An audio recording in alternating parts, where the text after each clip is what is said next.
to vaccinate 70% of U.S. adults by July 4th. By the week of July the 4th. And you can celebrate Independence Day free from fear or worry. Fire-stricken ship of Sri Lanka towed to deep sea. Life getting back to normal as countries ease COVID restrictions. But they warned it does not mean the pandemic is over. Welcome back to TV Education Timor.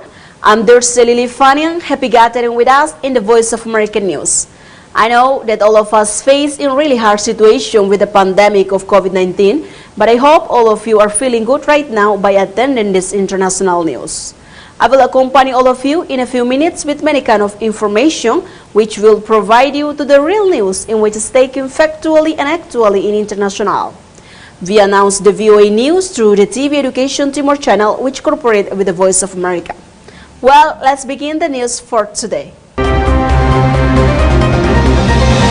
Fire-stricken ship of Sri Lanka towed to deep sea.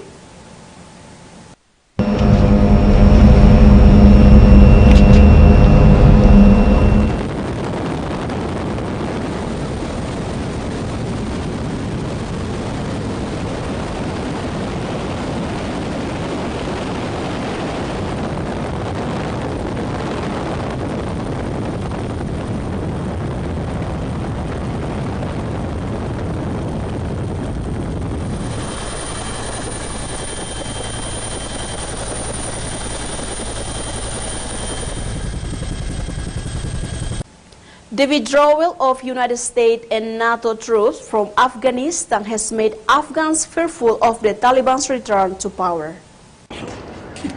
62-year-old Zabulan Sementov is believed to be the last remaining Jew in Afghanistan. During the Afghan civil war in the 90s, his wife and 2 daughters immigrated to Israel, but he decided to stay in Kabul now that the US is pulling its troops from Afghanistan and the Taliban is growing stronger. Sementov says it's time for him to leave and return to Israel. God willing, I cannot say 7 to 8 months, but I will definitely leave by the time the Taliban come. Sementov has been caring for Kabul's only synagogue for decades. He says someone else will be hired as its watchman. They know that I'm working on it, getting my passport and leaving. They can have a watchman, and then let's see what happens. Sementov calls himself a proud Afghan. He believes that one day he can return. This is my country. I was born here. I'm an Afghan. I have served 2 terms in Herat during Daud Khan's rule and also during Karmal and Najib government. Once a thriving community in Afghanistan, thousands of Afghan Jews have left for Israel and Western countries because of the war in the country. For Gul Sarwan in Kabul, Afghanistan, Roshan Nurzai, VOA News, Washington.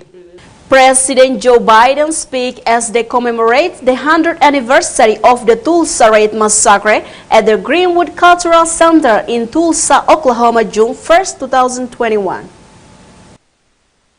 In 1921, Greenwood was a prosperous African-American community in Tulsa, Oklahoma. It included a neighborhood known as Black Wall Street. A white mob, assisted by an all-white police department, burned Greenwood to the ground, leaving hundreds of people dead and thousands homeless. A dark chapter in the nation's history that has been largely buried for decades. Even people that are native to Tulsa didn't know about it until recently. On Tuesday, President Joe Biden visited the Greenwood Cultural Center.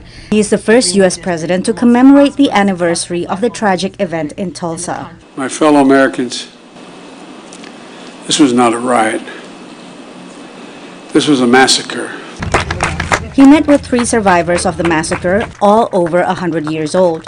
You are the 3 known remaining survivors of a story seen in the mirror dimly, but no longer. Now your story will be known in full view. While the national conversation has increasingly focused on the issue of systemic racism and Black Lives Matter, the Tulsa massacre was covered up for decades. Records were actually removed from the city hall, removed from the library. They deliberately covered up that whole history. And then now you see a continued attempt to, continue to whitewash the history of racism and white supremacy in this country. In the centuries since the massacre, Black Americans continue to be discriminated against.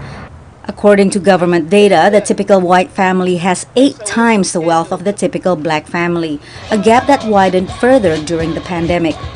Biden announced steps to narrow the gap, including plans to invest tens of billions of dollars in disadvantaged communities, expand federal contracting with minority-owned businesses, and repeal 2 Trump-era rules that restrict fair housing practices.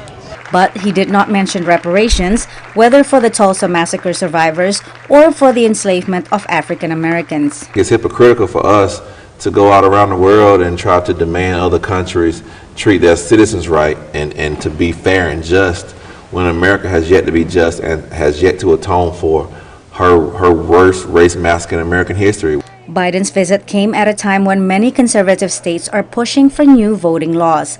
Republicans say they want to reduce fraud, but Democrats say their real goal is to make it harder for blacks and other minorities to vote. Biden is appointing Vice President Kamala Harris to lead the administration's efforts on expanding voting rights.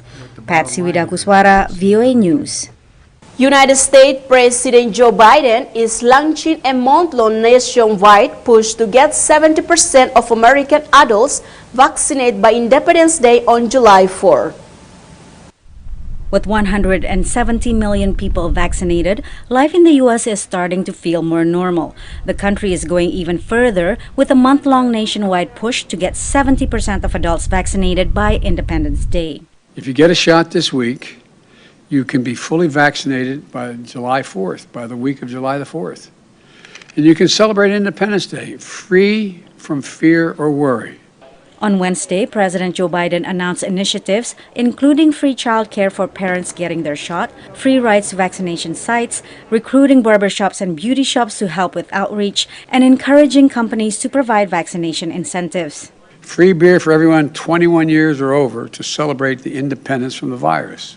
As Americans are getting free perks for their free shots, a study by the Duke Global Health Innovation Center shows the U.S. is on track to have hundreds of millions of excess vaccine doses by July. We have committed to 600 million doses in this country. 366 million have been distributed. We should look to see if we're going to have excess capacity over the next few months. The 80 million, mostly AstraZeneca, that has been committed globally, we need to make sure that gets out quickly, it gets out equitably. The administration is facing mounting pressure to announce when and how it will share excess doses. We'll focus on equity, on the equitable distribution of vaccines. We'll focus on science. We'll work in coordination with COVAX. COVAX is the United Nations mechanism to ensure lower and middle-income countries have access to vaccines. The COVAX ANC can help put us on another path in which we defeat this virus together. On Wednesday, a virtual summit hosted by Japan and Gavi, the Vaccine Alliance, secured an additional $2.4 billion funding for COVAX, bringing the total to nearly $9.6 billion. The U.S. participated but did not announce additional contributions. The United States has contributed $2 billion to Gavi for COVAX, and we have pledged an additional $2 billion through 2022. The administration is also considering sending doses to individual countries. Many have requested, including South Korea, Bangladesh, and Vietnam.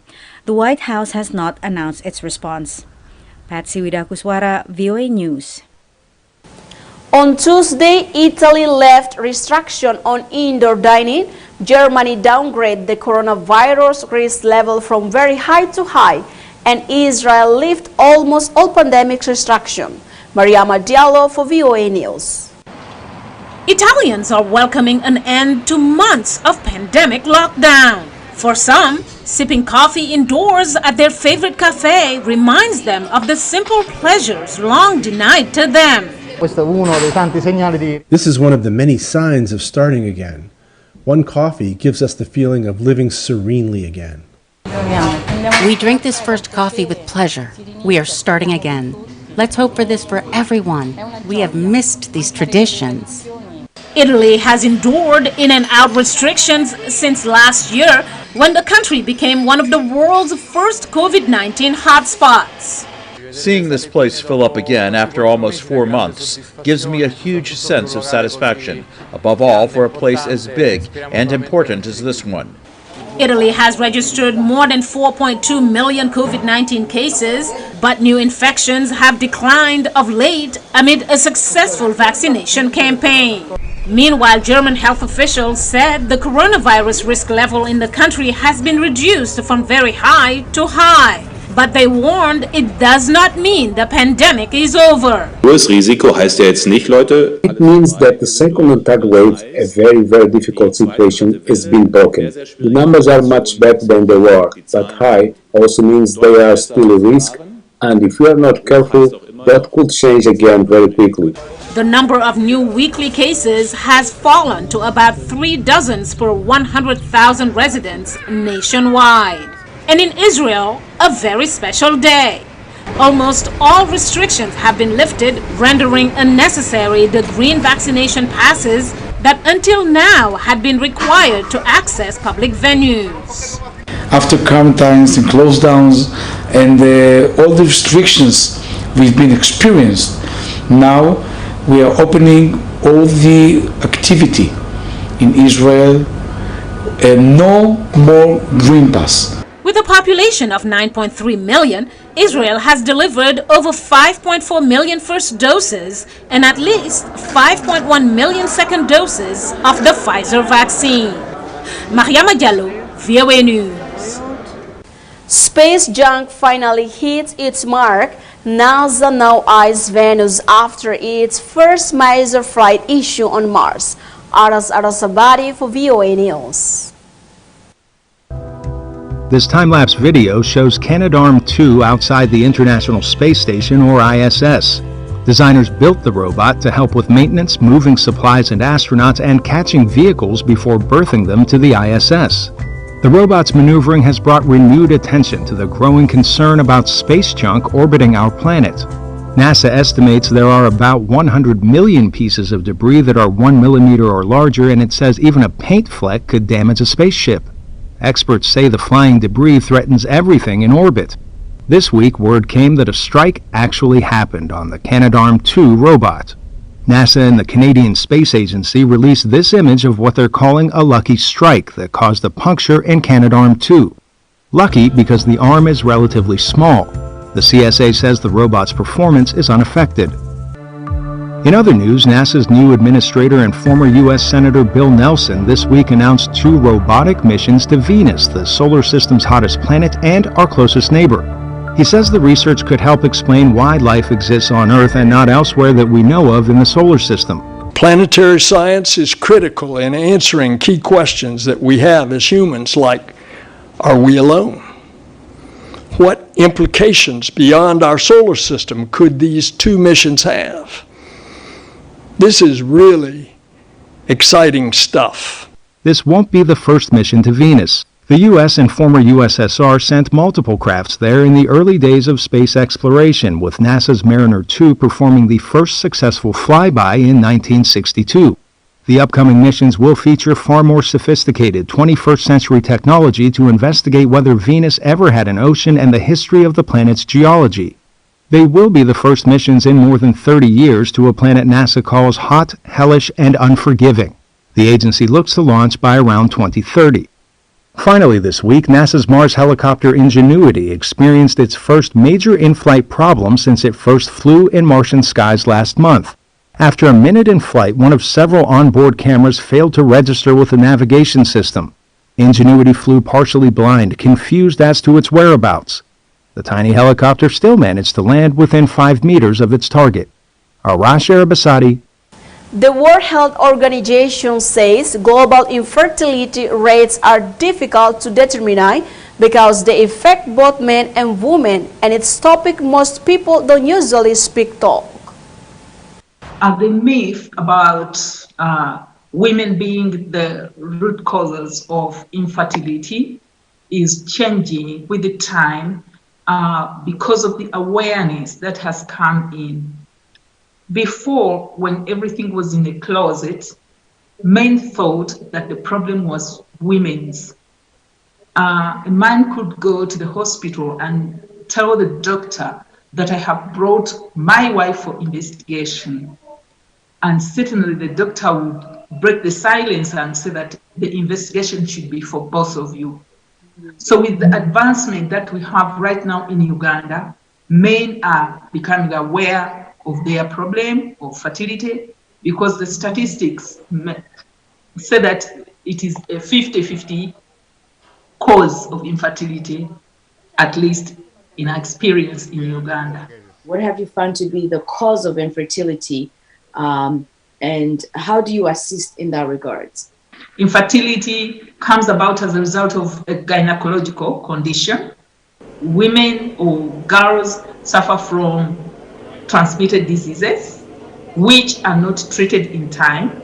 Then there are those induced abortions which are done crudely, and later on they result into the malformation of the reproductive organs. The non-communicable diseases like fibroids especially, which have resulted in operations that have gone wrong, has also been a major cause of infertility. On the side of tubal obstruction, which may have been caused by infectious disease, the treatment that has been ongoing aggravates the problem. Also on the side of the men, where they have suffered the same problem of, let's say, infectious disease. At your support center, when you're trying to assist families with infertility, on a cultural level, maybe on other levels, what challenges do you face? First of all, the mere mentioning that I have an infertility problem, it is a kind of taboo in our society. How can you speak about such a thing?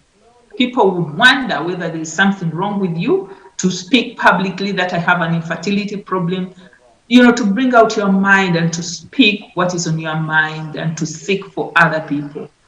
So that secrecy, that inability to speak is the first major challenge.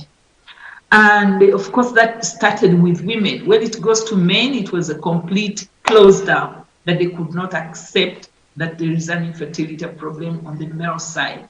Would you be able to give one or two recommendations that you can give to organizations that are doing the same work you're doing, perhaps that are just starting to help families? What would you recommend them to do, especially in your region?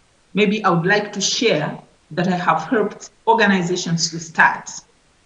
One is called Hope Fertility Support Center Kenya. And I have also built other networks on the African region, like in Zimbabwe, in Ghana, and we are also working with other friends in Israel.